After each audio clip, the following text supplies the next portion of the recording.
Monsieur le professeur, chers confrères, nous restons avec ce thème au cœur de notre métier de notaire. Notre rôle s'est accentué en droit de la famille à la suite des récentes réformes.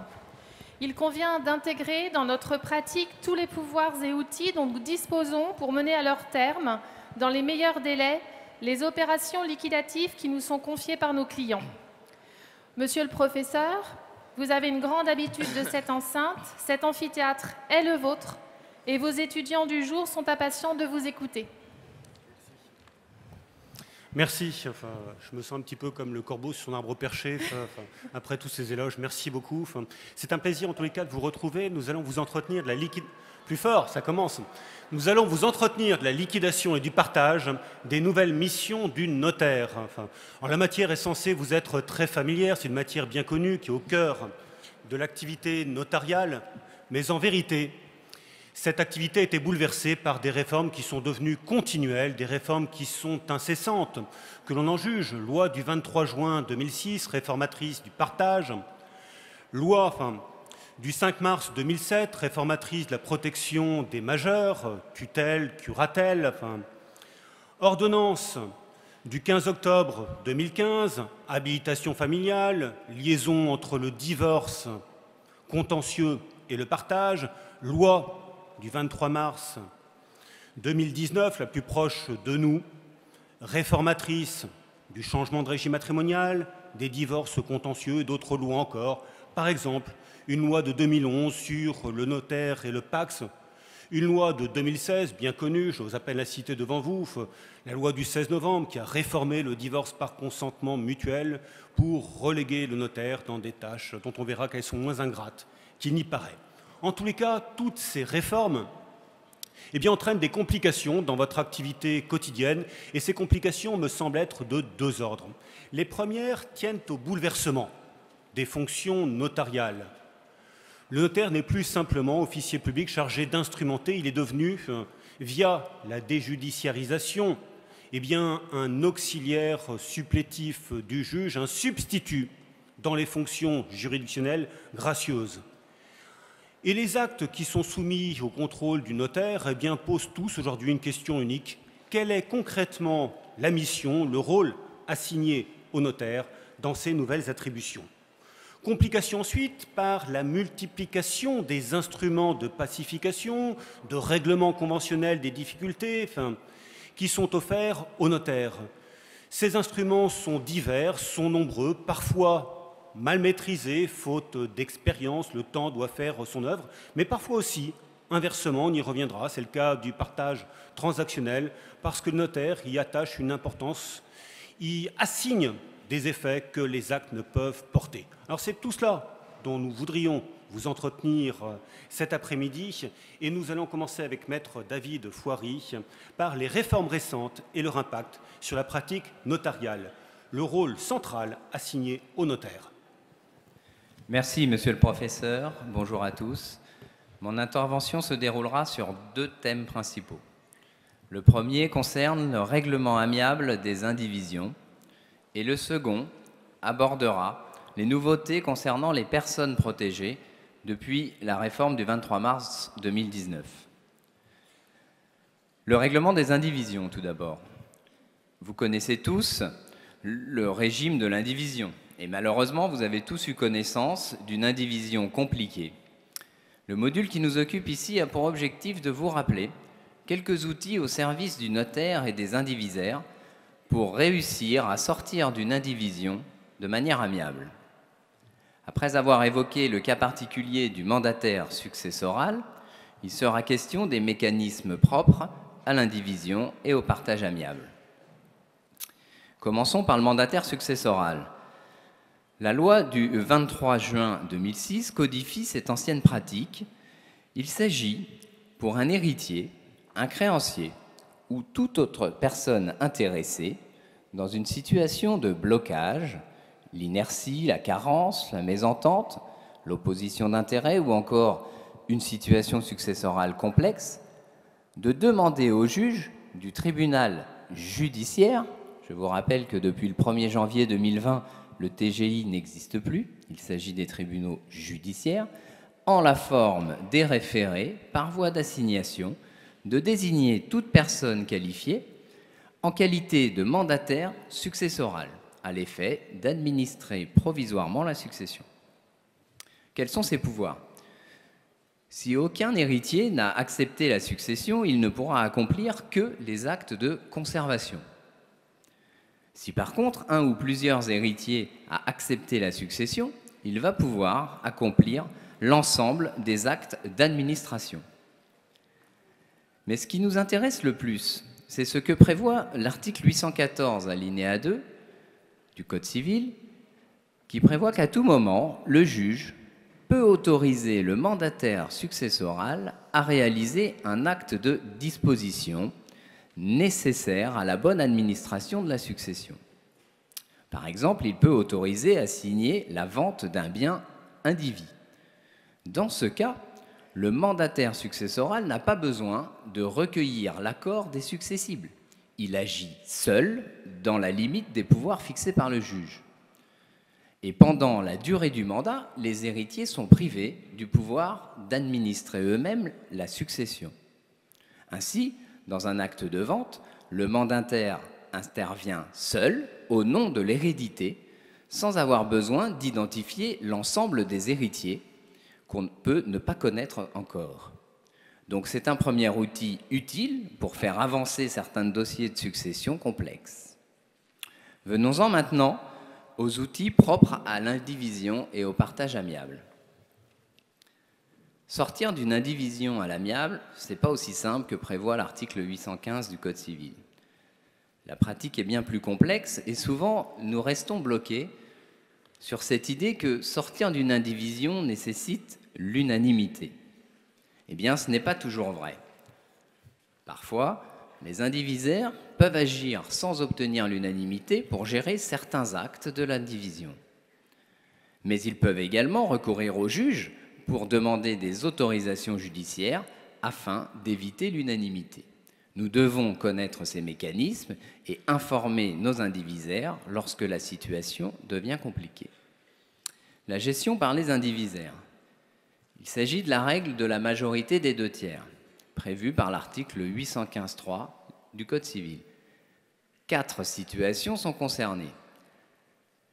Depuis la réforme du 23 juin 2006, les indivisaires à la majorité des 2/3 vont pouvoir accomplir tous les actes d'administration, alors qu'auparavant, il fallait l'unanimité. Nous devons donc bien connaître la définition de l'acte d'administration et celle de l'acte de disposition.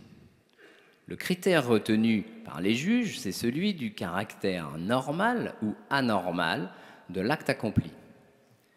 Pour nous aider, je vous renvoie au tableau qui a été édité dans un décret du 22 décembre 2008 relatif aux majeurs sous tutelle ou sous curatelle qui compare les actes de disposition aux actes d'administration. Les indivisaires réunissant les 2/3 des droits indivis peuvent également conférer un mandat à un indivisaire ou à un tiers pour effectuer ces mêmes actes d'administration. Mais ce qui nous intéresse surtout, c'est qu'ils vont pouvoir, à la majorité des 2/3, vendre les meubles indivis dans le but de payer les dettes et les charges de la succession.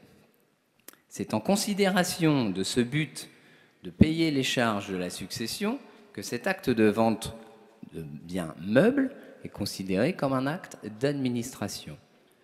Ainsi, nous pourrons conseiller à nos clients de vendre le mobilier, le fonds de commerce ou encore les parts de sociétés dépendant d'une succession à la majorité des 2/3, à condition qu'il s'agisse de payer des charges de la succession.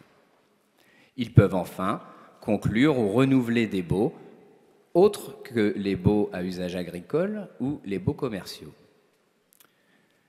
Attention, dans ces 4 hypothèses, il ne faut pas oublier les indivisaires qui ne participent pas à l'acte.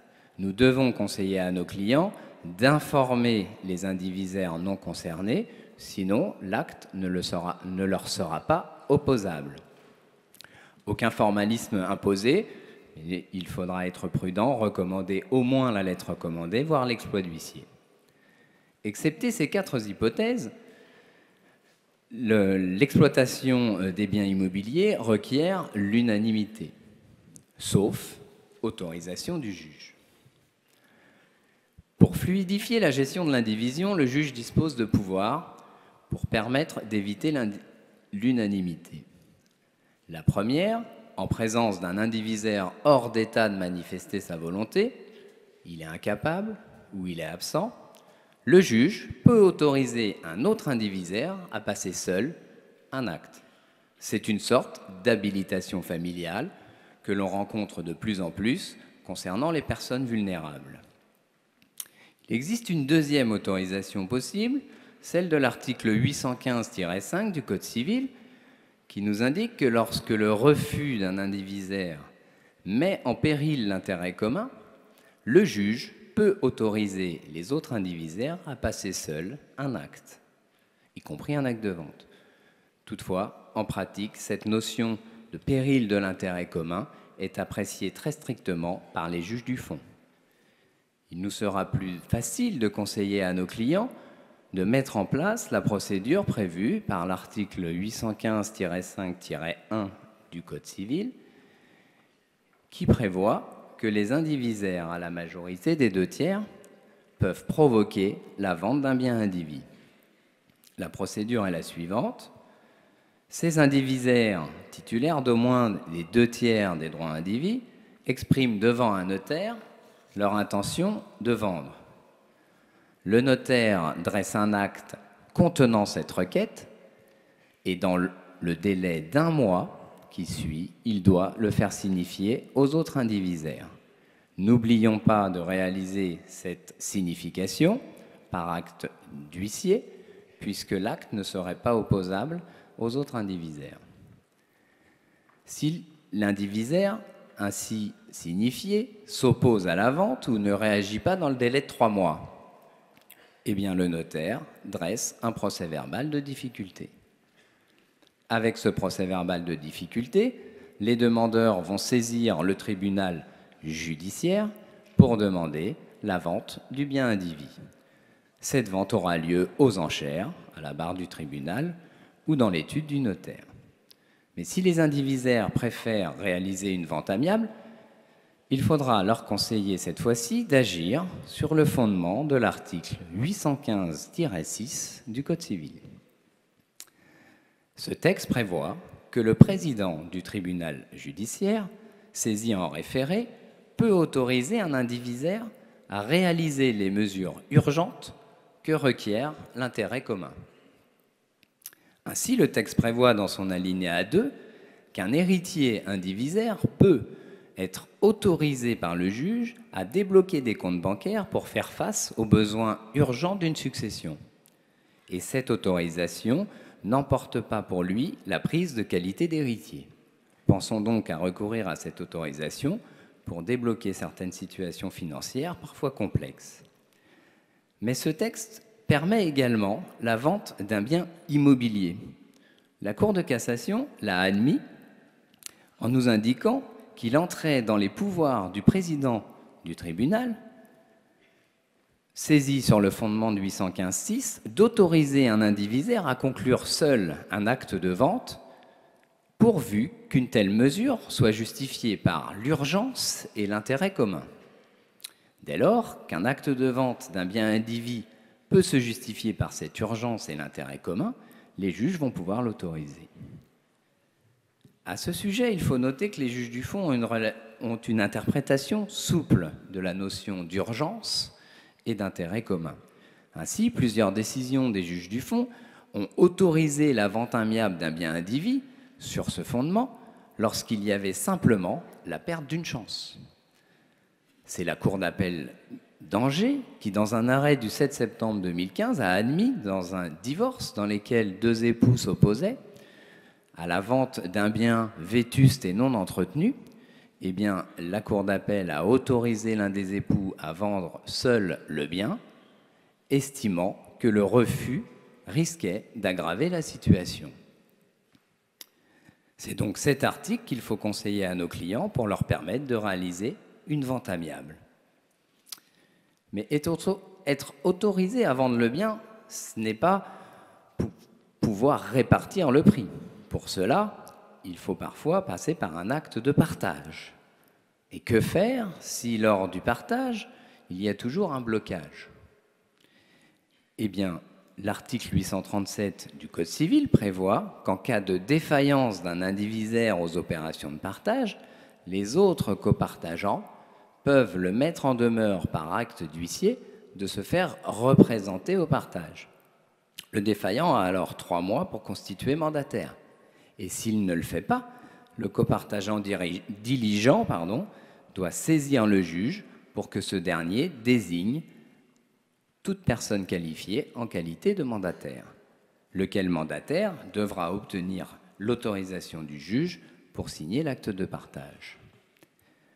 Vous le voyez, nous disposions de plusieurs outils qu'il nous faut appréhender correctement pour pouvoir débloquer les situations de crise. Bien sûr, la procédure, les délais imposés peuvent paraître longs, voire ennuyeux, mais soyez-en sûrs, il vaut mieux conseiller ces outils que de ranger le dossier au placard en attendant qu'une plainte pour inertie vienne et ne vous fera pas plaisir, et encore moins à vos premiers syndics. J'en viens maintenant à notre rôle lorsque, dans nos dossiers, nous sommes en présence d'un mineur ou d'un majeur protégé.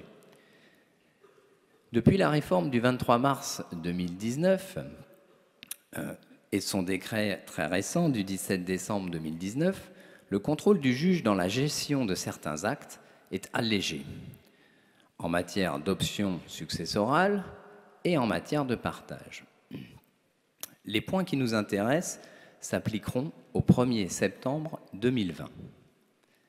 En matière d'option successorale, tout d'abord, lorsqu'il s'agit d'accepter à concurrence de l'actif net ou de renoncer à une succession, les règles n'ont pas changé. Je vous les rappelle. Sous un régime de tutelle, le tuteur, pour accepter à concurrence de l'actif net, n'a pas besoin d'autorisation. Par contre, pour renoncer, il a besoin du juge ou du conseil de famille.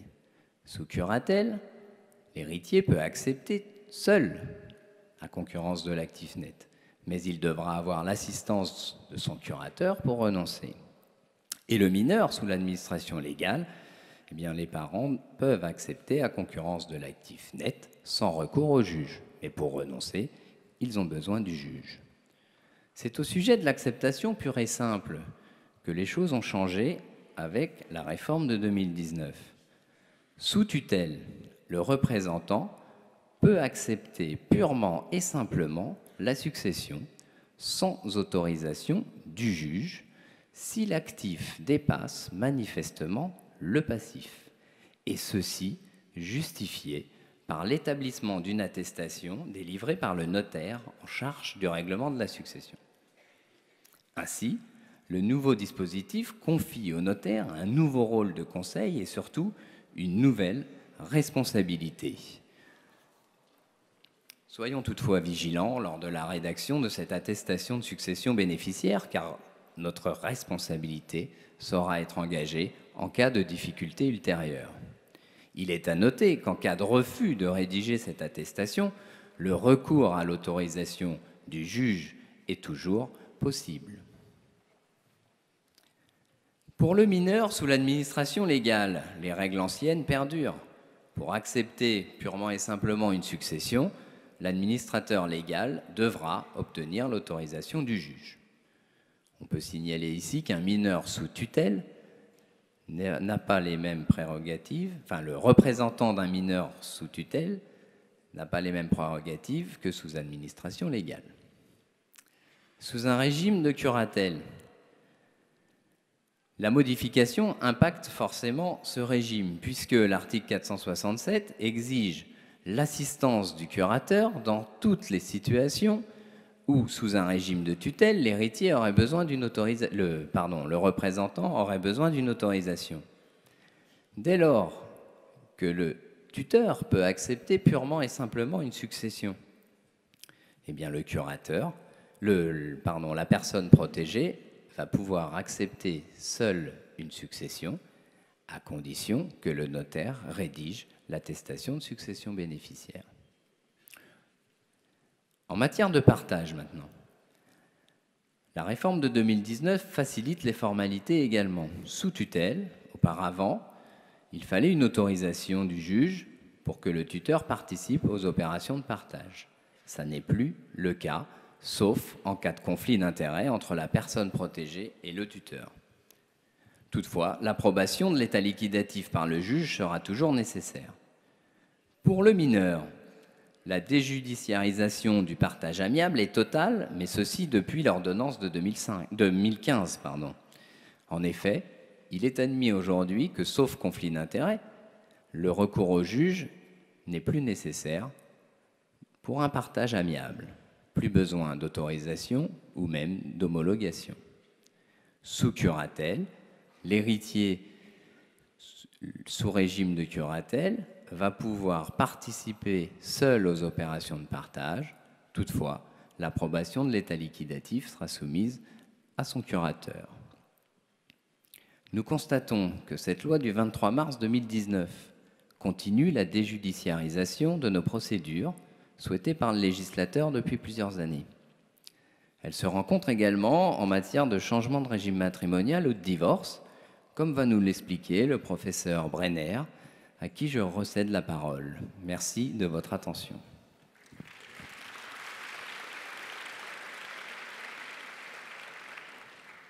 Alors effectivement, des judiciarisations également en matière de changement de régime matrimonial et en matière de divorce par consentement mutuel spécifiquement. Commençons par le plus simple, aussi respectons l'historique. La déjudiciarisation a saisi d'abord le changement de régime matrimonial. Et vous vous souvenez qu'elle est issue de la loi du 23 juin 2006, réformatrice des successions, qui avait décidé que l'homologation ne serait plus nécessaire désormais qu'en présence d'un enfant mineur ou bien en cas d'opposition, soit d'un enfant majeur, soit d'un créancier. Et en compensation, en quelque sorte, cette loi avait institué la nécessité d'une liquidation du régime matrimonial si nécessaire, dit l'article 1397 du Code civil. Ces avancées n'ont pas paru suffisantes au législateur, alors qu'elles réalisaient sans doute un équilibre favorable. La loi du 23 mars 2019, entrée immédiatement en vigueur sur ce point, a abandonné l'homologation judiciaire de manière systématique. Alors rappelons les innovations de cette loi. Première innovation, le délai d'attente de 2 ans avant le changement de régime matrimonial a été abandonné. Désormais, il n'est plus de délai minimal pour changer de régime matrimonial. La versatilité va pouvoir aller bon train, on pourra passer d'un régime matrimonial à l'autre. Alors c'est dire aussi que le changement de régime matrimonial, puisqu'il est déjudiciarisé, va devenir une technique beaucoup plus fine, beaucoup plus heureuse de transmission patrimoniale. Il faudra songer au changement de régime matrimoniaux, là où on pensait directement libéralité entre époux, une alternative nouvelle, ouverte par la loi. Mais les modifications principales sont ailleurs, d'abord dans la condition des enfants, la condition des enfants qui méritent protection. Les enfants mineurs et ceux que la loi du 23 juin 2006 avait oubliés, les majeurs protégés. Parce qu'en effet, désormais, lorsque l'enfant fera l'objet d'une protection judiciaire, eh bien l'information du changement de régime matrimonial devra être délivrée à son représentant. On songe ici à la tutelle.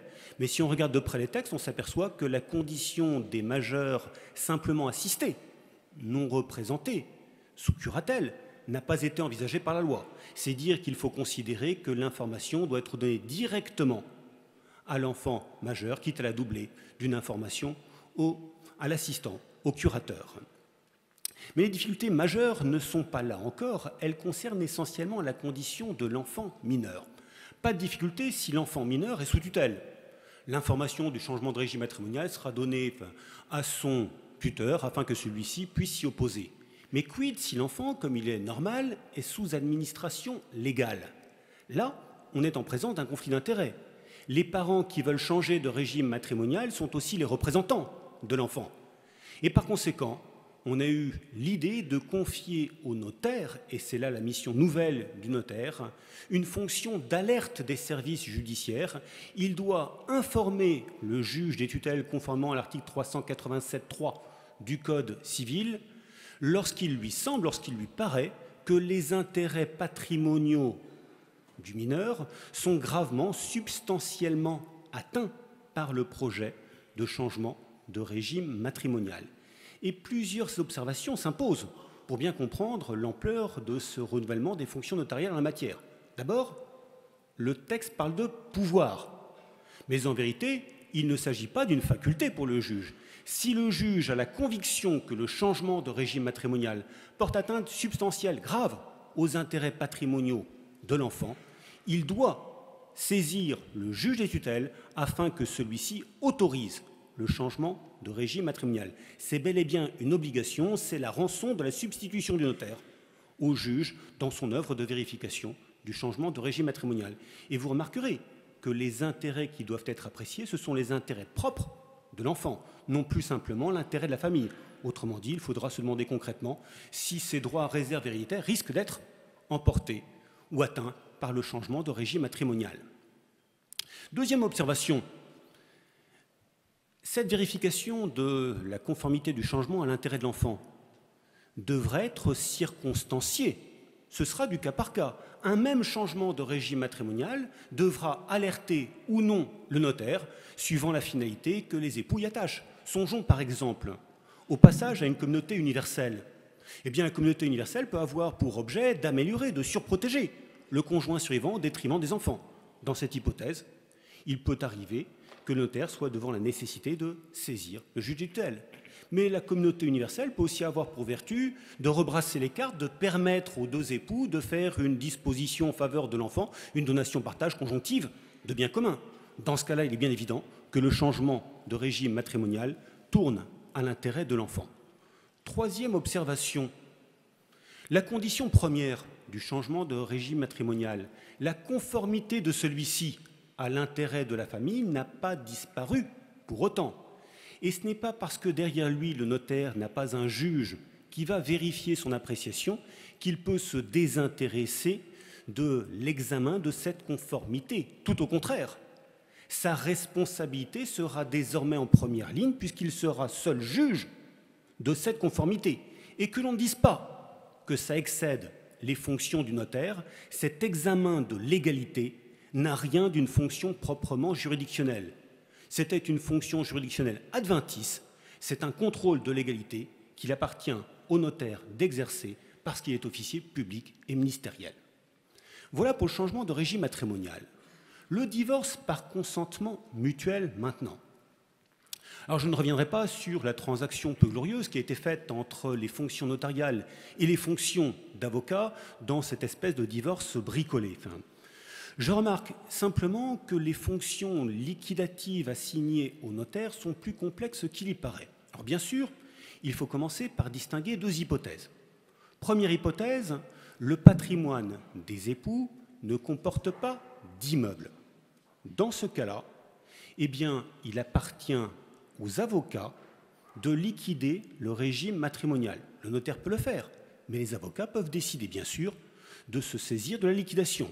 Et cette liquidation devra être annexée au projet de règlement définitif qui sera notifié aux époux pour leur ménager un délai de 15 jours, qui sera ensuite pris au rang des minutes du notaire s'ils persistent dans leur volonté de divorcer. Mais quel est le contrôle que doit exercer le notaire sur la liquidation dressée par notaire? On entend ici ou là que le notaire serait un simple greffier, qu'il n'aurait rien à contrôler. Et il est vrai que la circulaire est plutôt en ce sens, qui réserve toutefois la fraude manifeste, l'illégalité évidente.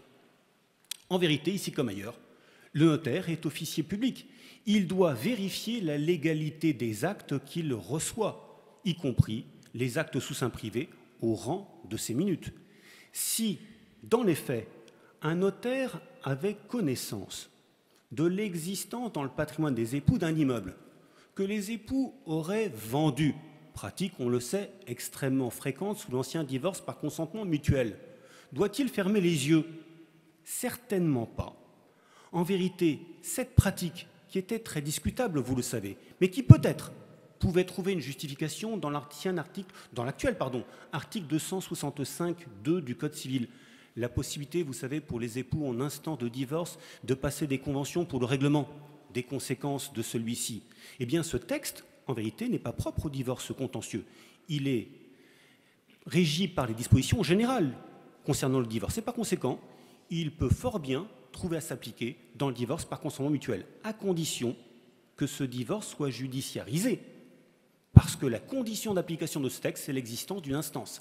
C'est dire que désormais, dans le divorce par consentement mutuel déjudiciarisé, il n'est plus question pour les époux de prétendre vendre un actif commun et de se répartir le prix, pas vu, pas pris, pour échapper au droit de partage. Si le notaire a connaissance de cette situation, il doit informer l'avocat rédacteur de l'acte liquidatif qui ne peut prendre cet acte au rang de 6 minutes.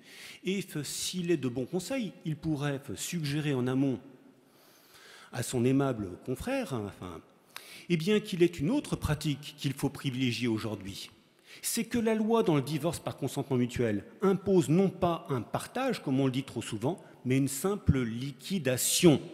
Il faut que les époux fassent les comptes. Il n'est pas nécessaire qu'ils partagent entre eux leurs indivisions. Ils peuvent passer une convention d'indivision, ou même mieux, ils peuvent décider de ne rien faire pour rester dans l'indivision légale post-communautaire.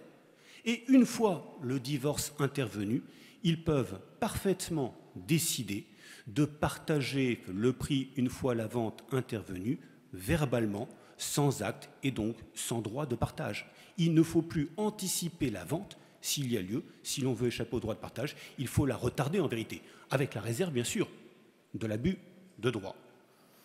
Il arrive aussi, bien sûr, que le notaire soit chargé de la liquidation. Dans ce cas, ils doivent rédiger un acte liquidatif qui comporte un état complet. Toutes récompenses doivent y figurer, tout calcul. L'approximation n'a pas droit de citer en la matière parce qu'il serait responsable, là encore, des erreurs, des omissions liquidatives. Un partage complémentaire pourrait intervenir et l'époux qui verrait sa part diminuer pourrait rechercher la responsabilité du notaire. Remarquons, au titre des formalités, que l'article 1175 indice 1 du Code civil, qui interdisait les actes authentiques électroniques dans le droit de la famille, a été réformé pour permettre désormais de prendre la convention de divorce électroniquement au rang des minutes, ce qui implique aussi qu'on puisse recevoir l'acte sous signature d'avocat électroniquement et qu'on ne doive pas exiger systématiquement les annexes sous la forme papier. C'est l'invention de la numérisation. Un mot en comparaison pour le divorce contentieux. Dans le nouveau divorce réformé par la loi du 23 mars 2019, eh bien, au contraire, on a accentué la distanciation entre le partage et le divorce. Désormais, vous le savez, à compter du 1er septembre 2020, entrée en vigueur de cette réforme, eh bien, il n'y aura plus de requête préalable, requête pour conciliation. La procédure débutera par une assignation. Et cette assignation, ce sera le point de départ, qui sera anticipé donc, des conséquences du divorce dans les rapports patrimoniaux entre les époux. Pour que le partage suive ce divorce, l'article 267 du Code civil n'ayant pas été réformé, eh bien, il faudra que les époux, dans leur assignation, conviennent de soumettre au juge du divorce le partage des questions qui restent en suspens, ou bien qu'un état liquidatif était dressé par le notaire, commis sur le fondement de l'ancien article 255 du Code civil. Et dans ces deux hypothèses, le juge du divorce pourra connaître du partage. Dans toutes les autres hypothèses, le partage devra être effectué par voie d'assignation dans une instance séparée. Avec cette dernière précision, que la remontée des effets du divorce au jour où les époux ont cessé de cohabiter ou de collaborer subsiste bien évidemment. Avec cette précision toutefois que contrairement à ce que l'on dit trop souvent, lorsqu'un époux demande ce report des effets du divorce, le juge n'est pas obligé d'y faire droit. Il conserve une marge d'appréciation. Et c'est extrêmement important parce qu'on oublie trop souvent, cette rétroactivité des effets du divorce ne vaut pas simplement pour les qualifications actives ou passives. Elle vaut aussi pour les pouvoirs des époux. Un acte qui aurait été passé sur un bien commun, par la vertu de cette rétroactivité, peut se trouver anéanti parce qu'il dépasse rétroactivement les pouvoirs qu'un indivisaire pouvait faire seul. Il suffit de songer par exemple à l'aliénation de valeurs mobilières. C'est un acte que les époux communs en bien peuvent faire seuls, c'est un acte qu'un indivisaire ne peut pas accomplir seul. Vous voyez, les fonctions notariales sont très disparates suivant les types de divorce et dans tous les divorces, elles se trouvent affectées par la réforme. Restent maintenant les innovations, les actes nouveaux dont il nous faut faire part. Je vous remercie, professeur. Donc intéressons-nous aux outils de déblocage et également pour faciliter le règlement de la succession. Lors du règlement d'une succession, nous rencontrons couramment des blocages de divers ordres, à savoir un règlement successoral mis en suspens à cause d'un héritier taisant, une absence de règlement de la succession de la part des héritiers pour cause de mésentente, méconnaissance des règles de gestion de certains biens, tels que parts de sociétés civiles ou commerciales, ou encore une complexité de la situation successorale en présence d'éléments d'extranéité ou de la diversité des actifs et des passifs. Dans une telle situation, le risque est que l'inertie du règlement de la succession entraîne une dégradation du patrimoine familial. Il convient de sortir de l'impasse le plus rapidement possible. Je vais vous présenter deux outils majeurs du règlement successoral que nous n'utilisons pas assez. Face à l'héritier taisant, il est possible d'avoir recours à la sommation d'opter, ou aussi appelée l'action interrogatoire. Et afin de faciliter le règlement successoral, il existe la possibilité de cantonner les libéralités. Tout d'abord, face à l'héritier taisant, la sommation d'opter. Un successible a la faculté d'opter pour l'une des trois branches de l'option, soit l'acceptation de la succession, l'acceptation à concurrence de l'actif net ou encore la renonciation. Cette faculté d'option se prescrit par 10 ans à compter de l'ouverture de la succession au terme de l'article 780 du Code civil. L'héritier qui n'a pas pris parti dans ce délai est réputé renonçant. Par suite, un héritier peut opter ou décider de se taire pendant 10 ans. Voilà notre problématique. Le souci d'accélérer le règlement des successions a conduit le législateur à prendre des mesures radicales à l'effet d'obliger un héritier à prendre parti. La loi du 23 juin 2006 a réaménagé l'action interrogatoire, désormais codifiée à l'article 771 du Code civil en ces termes. L'héritier ne peut être contraint à opter avant l'expiration d'un délai de 4 mois à compter de l'ouverture de la succession. À l'expiration de ce délai, il peut être sommé par acte extrajudiciaire de prendre parti à l'initiative d'un créancier de la succession, d'un cohéritier, d'un héritier de rang subséquent ou encore de l'État. Et l'article 772 du Code civil précise qu'à défaut d'avoir pris parti à l'expiration du délai de 2 mois, eh bien, l'héritier est réputé acceptant pur et simple. Mesure radicale. Quelles sont les conditions de mise en œuvre? Tout d'abord, donc, un délai à respecter, un délai préalable de 4 mois. Pendant ce délai, donc, impossible de le sommer. C'est un délai qui est impératif et protecteur des intérêts du successible qui doit prendre connaissance de la succession. Une fois sommé, il faut compter un délai de 2 mois passés pour que l'héritier soit réputé acceptant pur et simple. S'agissant des demandeurs, eh bien, le champ est assez large. L'action est ouverte non seulement aux créanciers successoraux, mais aussi aux cohéritiers, aux héritiers de rang subséquent et à l'État. Et en application de l'article 724-1 du Code civil, au terme duquel les règles de l'option s'appliquent en tant que de raison aux légataires et donataires universels ou à titre universel, il faut en conclure que l'action interrogatoire peut être diligentée contre et par un donataire ou légataire universel ou à titre universel, voire un légataire particulier si l'on considère qu'il est un créancier de la succession. Pour la forme, l'action interrogatoire prend la forme d'une sommation par acte extrajudiciaire. Une signification par acte d'huissier étant préférable toutefois à une notification par lettre recommandée, ne serait-ce que pour conférer date certaine à la computation du délai de 2 mois dans lequel l'héritier doit répondre. Le contenu de l'interpellation visera l'ouverture de la succession, la dévolution et plus particulièrement la qualité du destinataire, la qualité de l'auteur de la sommation également. Faut-il présenter un état liquidatif de l'actif et du passif de la succession? Faut-il également présenter les dispositions testamentaires? Il n'existe pas de disposition en ce sens. Le délai de 4 mois augmenté de 2 mois laissé à l'héritier pour opter semble suffisamment long pour lui donner le temps de collationner tout renseignement utile. S'agissant d'un délai supplémentaire, durant le délai de 2 mois, le successible peut néanmoins solliciter un complément parce qu'il n'a pas pu clôturer l'inventaire en raison par exemple de l'importance de la succession, la nature complexe des biens ou encore la dispersion géographique ou l'existence d'un contentieux qui rend difficile la détermination de la composition active et passive. Le délai de 2 mois est alors suspendu à compter de la demande de prorogation jusqu'à la décision du juge saisi. Et si le délai supplémentaire est accordé, le successible bénéficie d'une prolongation d'exception dilatoire.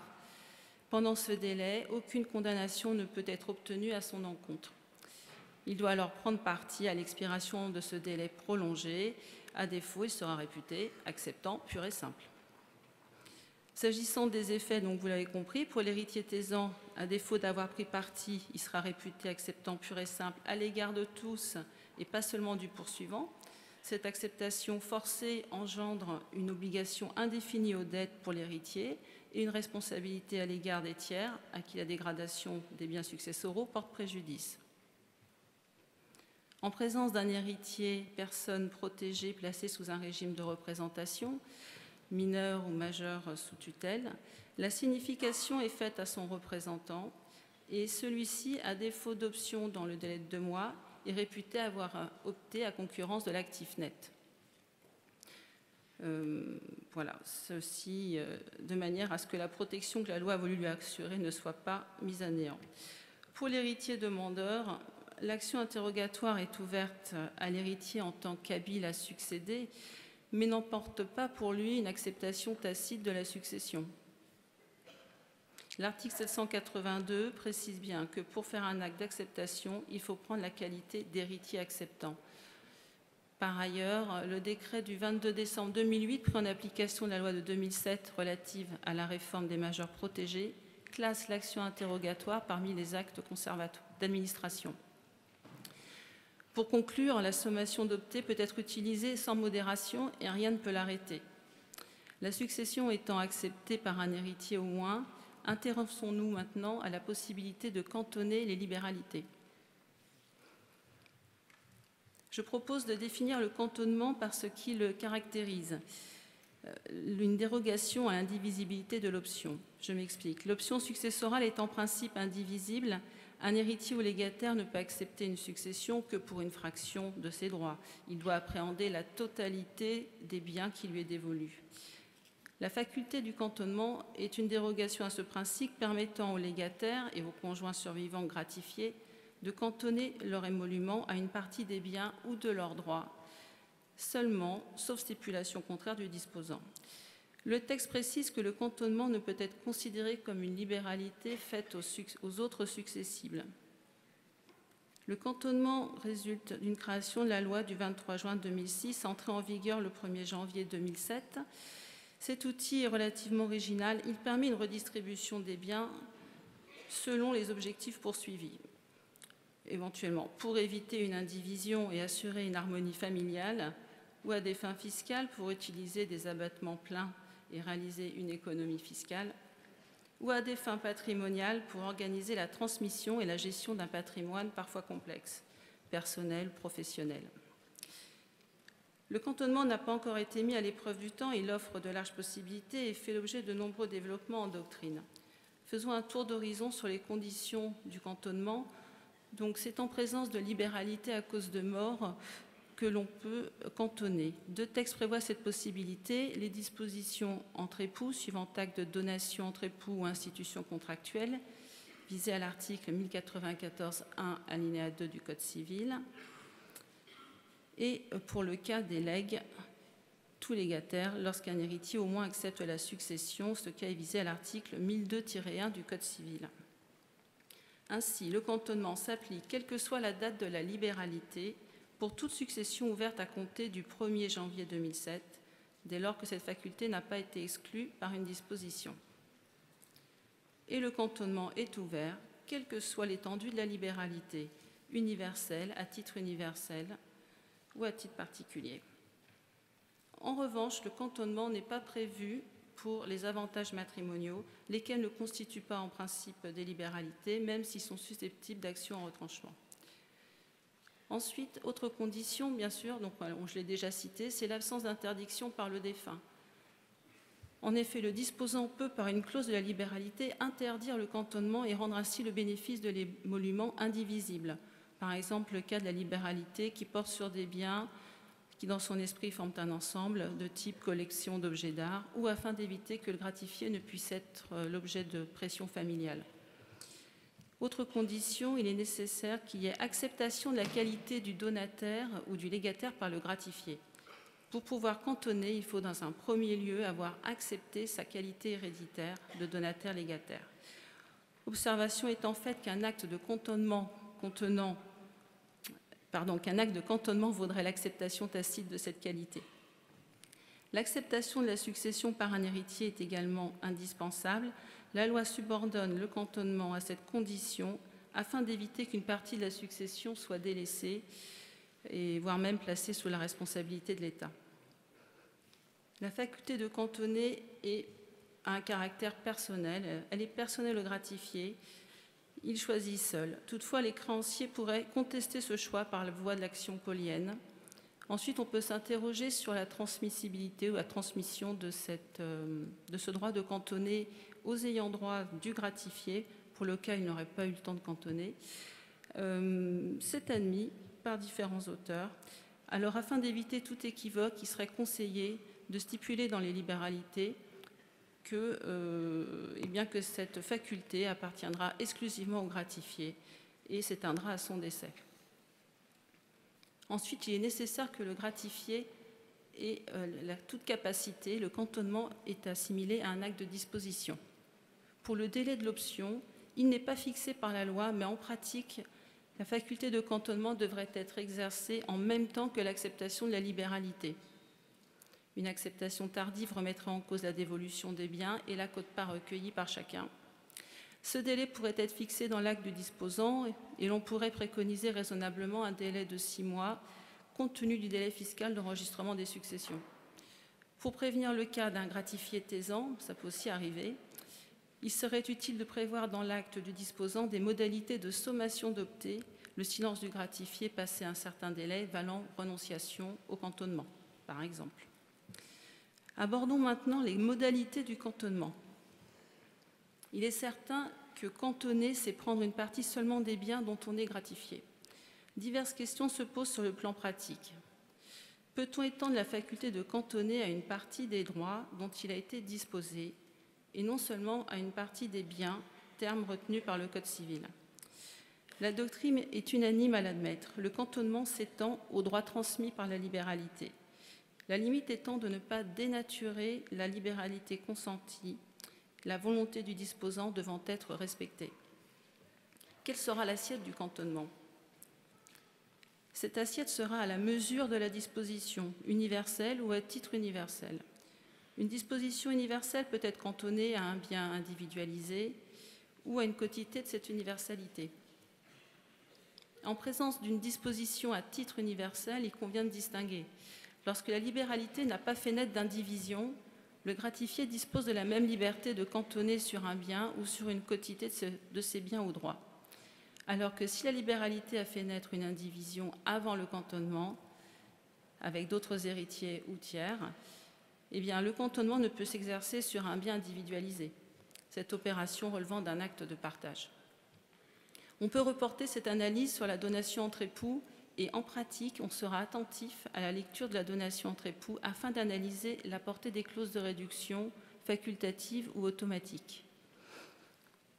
Pour résumer, il est possible de cantonner la libéralité à une partie des biens ou à un bien déterminé, à une partie de ses droits, une fraction, par exemple la possibilité de cantonner sur les droits du disposant dans la masse commune ou sur une masse indivise.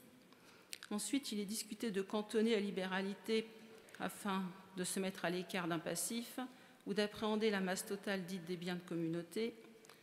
Et il a fait l'objet de débats de cantonner à un usufruit un émolument en pleine propriété. Sur le cantonnement à l'usufruit, à ce jour, la jurisprudence ne s'est pas prononcée, mais la pratique notariale, suivie en cela par plusieurs cridons, est favorable à une conception large du cantonnement. Ainsi, le gratifié pourrait cantonner ses droits en pleine propriété à l'usufruit et délaisser certains biens en nue propriété aux héritiers. Voyons brièvement comment formaliser le cantonnement. L'acte de cantonnement, idéalement, Alors, ne se fait pas dans l'acte de notoriété, lequel a pour objet de fixer la dévolution et le montant de l'émolument recueilli par chacun. C'est au terme d'un acte spécifique d'acceptation de la qualité de légataire ou donataire et de cantonnement, avec ou sans ces modalités, selon l'avancement du dossier, que l'on formalisera le cantonnement. Pour les effets, sur le plan civil, l'effet direct, c'est la limitation de la libéralité, de l'étendue de la libéralité, pardon. Et seul l'émolument effectivement accepté sera pris en compte dans les opérations de liquidation de la succession, formation de la masse de calcul, de la quotité disponible, de la réserve et l'imputation des libéralités. Pour le cas du conjoint survivant gratifié, conformément aux dispositions de l'article 758-6 du Code civil, la libéralité reçue du défunt dans son assiette s'imputera sur les droits successoraux légaux. Le conjoint pourra réclamer le complément le cas échéant, mais il est conseillé de le faire renoncer à ses droits légaux aux fins de simplification de la liquidation. Bon. Effet indirect de ce cantonnement, c'est au regard des autres héritiers, ils voient leurs droits modifiés et sans qu'une augmentation de ces droits soit considérée comme une libéralité faite par le bénéficiaire de la libéralité. Vis-à-vis des créanciers de la succession, il semblerait que le cantonnement puisse être attaqué par la voie paulienne comme leur étant inopposable. Pour le volet fiscal, au regard des droits de mutation à titre gratuit, le cantonnement aura pour effet de faire retomber dans la masse successorale l'émolument non conservé et sans que cela puisse constituer une libéralité faite par le gratifié aux autres successibles.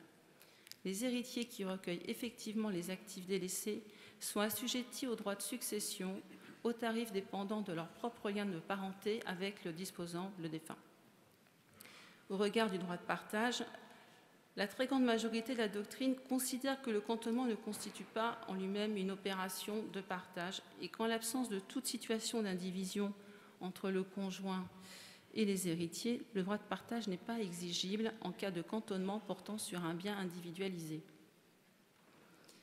La prudence doit tout de même rester de mise car, du point de vue de l'administration fiscale, le cantonnement est susceptible d'être fait générateur du droit de partage, notamment lorsqu'il met fin à une indivision préexistante au décès du disposant, par exemple entre le conjoint survivant gratifié et les héritiers.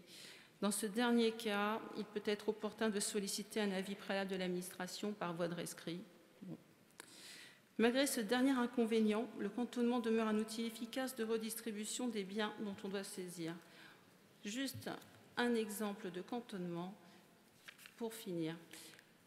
Un conjoint survivant est bénéficiaire d'une donation entre époux portant sur l'universalité des biens existants au décès, sauf si la réduction en est demandée par les enfants.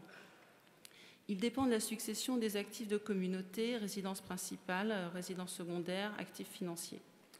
Les enfants acceptent l'exécution totale de la libéralité faite au conjoint, si bien que le conjoint dispose de la faculté d'opter et de cantonner sur l'universalité des biens composant la succession, ce qui constitue l'assiette.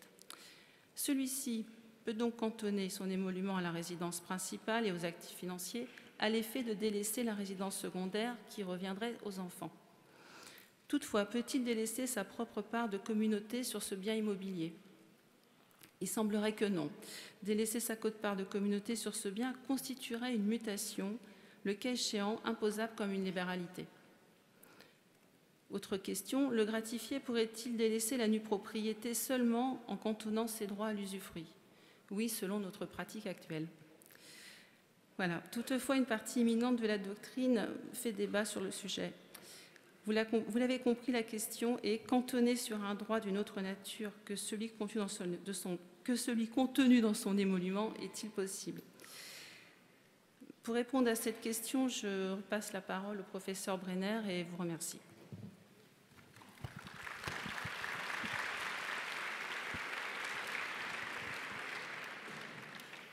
Il y a effectivement matière à discussion sur cette question épineuse.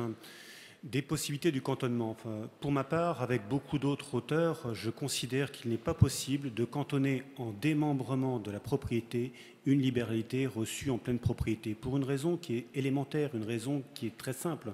C'est que cantonner en droit, ça signifie une chose élémentaire, ça signifie réduire l'assiette matérielle d'un droit et pas autre chose. Quand vous transformez une libéralité en pleine propriété en une libéralité en usufruit, vous en changez la nature, vous la dénaturez. C'est dire que le cantonnement, même si c'est regrettable, ne permet pas d'obtenir ce résultat, avec une réserve qui est tout de même très importante. C'est celle du conjoint gratifié, par voie de legs ou par voie de donation au dernier vivant. Dans la mesure où la quotité disponible spéciale offerte au conjoint survivant est exprimée soit en pleine propriété, soit en démembrement, il n'y a aucune difficulté au conjoint à démembrer en toute ou partie ses droits pour limiter l'assiette de sa libéralité. Mais c'est parce qu'il peut s'appuyer sur la loi pour ce faire. Ceci étant dit, venons-en maintenant aux autres instruments qui sont parfois sous-employés, d'autres fois suremployés, et qui touchent ceci au règlement conventionnel des difficultés liquidatives. Il y a deux manières de sortir de difficultés liquidatives au fond. C'est la conciliation et la transaction. Alors, il faut soigneusement distinguer les deux. Toute transaction comporte une conciliation, mais toute conciliation ne réalise pas une transaction en vérité. La conciliation, elle doit être favorisée. Il faut que vous développiez une véritable culture de la négociation, du règlement amiable, en n'oubliant pas que le Code civil vous autorise à sortir à tout instant du partage judiciaire au profit d'un partage conventionnel. C'est l'article 842 qui le dit. Donc le notaire doit faire des trésors de diplomatie pour convaincre les parties de s'entendre en tout ou partie sur les résultats du partage. Et il peut s'appuyer, et trop peu souvent on le fait, il peut s'appuyer pour ce faire sur le juge d'appui. Dans un partage judiciaire complexe, en même temps qu'est désigné un notaire, est commis un juge. Et ce juge commis a pour fonction, c'est le Code de procédure civile qui le dit, de concilier les parties. Et il peut convoquer les parties au tribunal en présence du notaire pour rechercher une conciliation, à l'initiative du notaire. Lorsque les difficultés percent, lorsque vous avez le sentiment qu'une issue conventionnelle peut être trouvée, mais que vous avez besoin d'une autorité supplémentaire, il faudrait développer cette relation de confiance avec le juge d'appui. Et puis, par ailleurs, ainsi qu'un de vos éminents confrères l'a suggéré, dans la première convocation que vous faites aux parties pour se rendre en votre étude, il ne serait pas mauvais d'expliquer aux indivisaires les conséquences de leur réticence à avancer. Et notamment ce que disait maître David Fouary tout à l'heure sur la possibilité de représenter l'indivisaire récalcitrant dans le partage amiable existe aussi dans le partage judiciaire. Après mise en demeure, eh bien, le juge commis désignera un représentant à l'héritier taisant, à l'indivisaire récalcitrant, et celui-ci sera représenté jusqu'à l'issue des opérations de partage, jusqu'au tirage au sort compris. C'est dire qu'il ne faut surtout pas faire ce que vous faisiez parfois, des procès-verbaux de carence à la moindre difficulté. La Cour de cassation expliquait qu'un procès-verbal de carence eh bien, permet à l'héritier qui n'a pas assisté aux opérations de partage de venir les contester, en dépit de ce que la loi du 23 juin 2006 lui a assigné une obligation de concentrer toutes ses contestations. Pourquoi ? Parce qu'il n'a pas pu participer aux opérations de partage, il n'y a pas eu de procès-verbal liquidatif dressé. Et par conséquent, c'est une voie qu'il faut abandonner désormais. Deuxième voie que vous avez parfois tendance à surestimer, me semble-t-il, c'est le partage transactionnel. On voit souvent, spécialement dans l'après-divorce contentieux, fleurir des partages intitulés « partage transactionnel définitif, forfaitaire, irrévocable ». Une formule magique qui doit protéger le partage contre toute possibilité de contestation. Et on espère ainsi que le partage ne pourra pas être attaqué pour cause de lésion, on espère ainsi que le partage ne pourra pas être remis en cause pour erreur. Eh bien l'erreur, elle est du côté des notaires qui dressent ainsi des partages. La Cour de cassation, par des arrêts réguliers, rappelle, le dernier en tête que j'ai, c'est un arrêt du 13 janvier 2008, que ces formules ne protègent absolument pas contre l'ancienne récision, l'action complément de part. Un seul exemple, dans l'arrêt dont je vous parle, deux époux avaient décidé de partager sous les auspices du notaire par un partage transactionnel forfaitaire définitif irrévocable une communauté. Le mari s'était vu attribuer des immeubles. 2 ans après le partage, il décide de les revendre. Et il les revend pour le double de leur valeur. Le partage transactionnel, dans son préambule, expliquait que la transaction était intervenue devant l'incapacité des parties de s'entendre sur l'évaluation des biens. Eh bien, nonobstant, la Cour de cassation a admis l'action en récision. Aujourd'hui, elle admettrait l'action en complément de part. Pourquoi? Eh bien, la raison dans le Code civil. L'article 890 du Code civil vous dit que tout partage, quelle qu'en soit la forme et la dénomination, est soumis à l'action en complément de part. Vous avez beau intituler comme vous voulez le partage, il ne reste pas moins un partage. Si vous voulez éviter l'action en complément de part, il n'y a pas de secret. Il faut utiliser l'alinéa 2 du même texte. Il faut dissocier dans le temps la transaction et le partage. Il faut rédiger une transaction sur les difficultés d'évaluation et faire un partage ultérieur. Le séquençage des actes aura pour conséquence que le partage ne pourra plus être attaqué pour cause de lésion parce que la lésion ne pourra plus être invoquée en justice, elle sera couverte par la transaction séparée. Voilà, me semble-t-il, la bonne pratique qu'il faut suivre en la matière. Ceci étant dit, nous vous remercions tous pour votre attention.